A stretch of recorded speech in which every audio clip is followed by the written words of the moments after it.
आज हमारे पास एक काफी दिलचस्प कहानी है। मुंबई के अंधेरी इलाके का एक पुराना वीरान अस्पताल। हाँ, अंधेरी का अस्पताल। हाँ, सुना है इसके बारे में। हाँ, तो स्रोत बताते हैं कि इसे लोग मतलब भूतों का ठिकाना मानते हैं। और हमारे पास एक आंखों देखा हाल है राहुल और उसके दोस्तों का। अच्छा। उन्होंने वहाँ एक रात बिताने की हिम्मत की थी। तो चलिए जरा इस किस्से की गहराई में उतरते हैं, देखते हैं क्या है ऐसा। बिल्कुल, ऐसी जगह और उनसे जुड़ी कहानियाँ ये तो शहरी किंवदंतियों का एक अहम हिस्सा है। सही बात है। रहस्य, थोड़ा डर और फिर वो अलौकिक अनुभवों का दावा, लोग खिंचे चले आते हैं ऐसी चीजों की तरफ। देखते हैं इस कहानी में क्या खास बात है। तो स्रोत के हिसाब से कहानी एक शर्त से शुरू हुई। राहुल और उसके दोस्त विक्की, प्रीति, अंकित, इन्होंने इंटरनेट पर पढ़ा इस अस्पताल के बारे में। हाँ, आजकल तो सारी जानकारी वहीं मिल जाती है, डरावनी कहानियाँ भी। बिल्कुल। तो बस पहुंच गए 15 अगस्त की रात को। कहते थे कि वहाँ अजीब आवाजें आती हैं, खिड़कियां अपने आप हिलती हैं और सफेद कपड़ों में कोई दिखता है। टिपिकल भूतिया कहानी के तत्व। हाँ, तो ये लोग पूरी तैयारी से गए थे।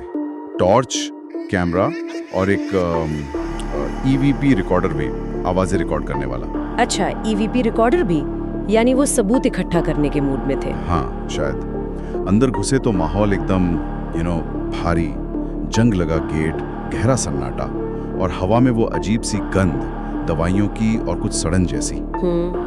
ये माहौल, ये अपने आप में आधा डर तो पैदा कर ही देता है। ऐसी बंद वीरान जगहों का सन्नाटा, वो अनजानी गंध, ये सब मिलकर ना दिमाग पर असर डालते हैं। कल्पना तेज हो जाती है। हाँ, आप सही कह रही हैं। मतलब किसी भी अजीब चीज के लिए आप तैयार हो जाते हैं। बिल्कुल, जमीन तैयार हो जाती है डर के लिए। और शायद इसीलिए दूसरी मंजिल पर ऑपरेशन थिएटर के पास उन्हें पहली चीज महसूस हुई। क्या?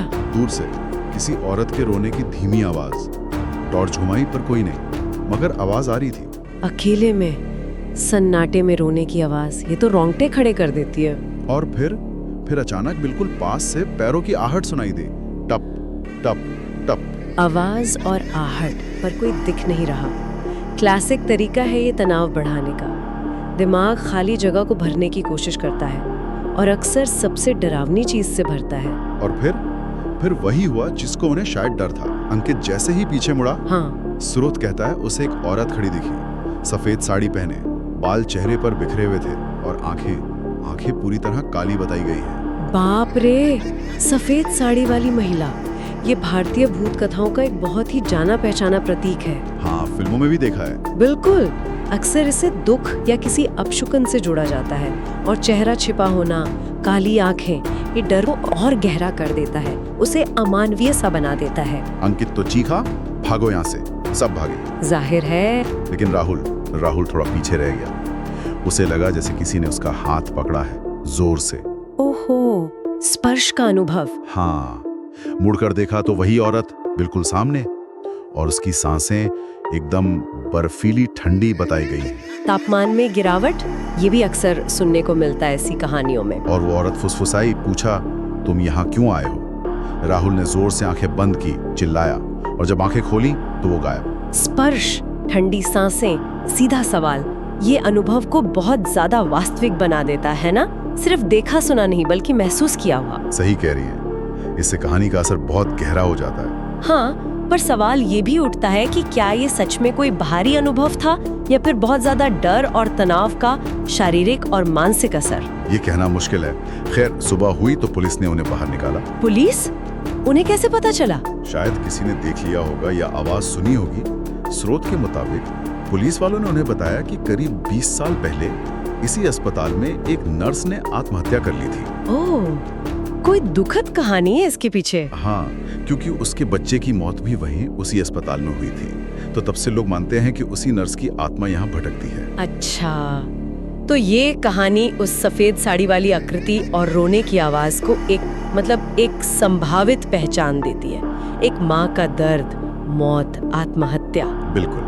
और जो बात इस कहानी को और पुख्ता करती है वो है राहुल का ईवीपी रिकॉर्डर। हाँ, उसका क्या हुआ? स्रोत बताता है कि उसमें एक आवाज रिकॉर्ड हुई थी, साफ आवाज, जो कह रही थी मेरा बच्चा कहाँ है। अरे, ये तो सीधे सीधे उस नर्स की कहानी से जुड़ गया। मेरा बच्चा कहाँ है? एक माँ अपने खोए हुए बच्चे को ढूंढ रही है। हाँ, ये कथित सबूत अक्सर ऐसी कहानियों को सिर्फ अफवाह से आगे ले जाकर एक रहस्य बना देते हैं। ये सोचने वाली बात है कि हम कैसे ऐसी चीजों को मौजूदा कहानी में फिट करके देखते हैं जो हमारे पहले से बने विश्वासों को और मजबूत कर देते हैं। बिल्कुल। खैर, इस घटना के बाद राहुल तो दोबारा उस तरफ कभी नहीं गया, जाहिर है। लेकिन कहते हैं कि अंधेरी के उस वीरान अस्पताल से आज भी रात में किसी औरत के रोने की आवाजें आती हैं।